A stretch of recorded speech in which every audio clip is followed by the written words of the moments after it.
yaciye amarenga yasaze yagera imbere ya Brian agacisha make ariko mana yanjye ndababaye ndarize ndagaze tuvugisha ukuri subwa mbese ubwa kabiri kuki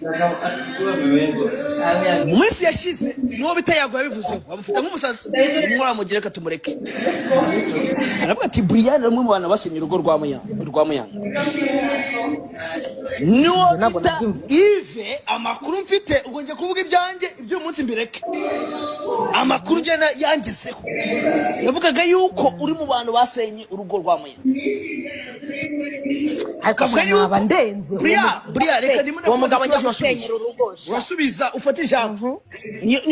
nicyo cyiza cyo kuba turi aha hantu sibyo bakavuga yuko uri mu bantu basenye urugo kuba yuko we na Muyanga ngo mwaryamanaga ngo n'ikimenyimenyi ngo n'uyu munsi nyuma yo gutandukana na Yves ngo n'uyu munsi sometimes iyo akazi karangiye muratahana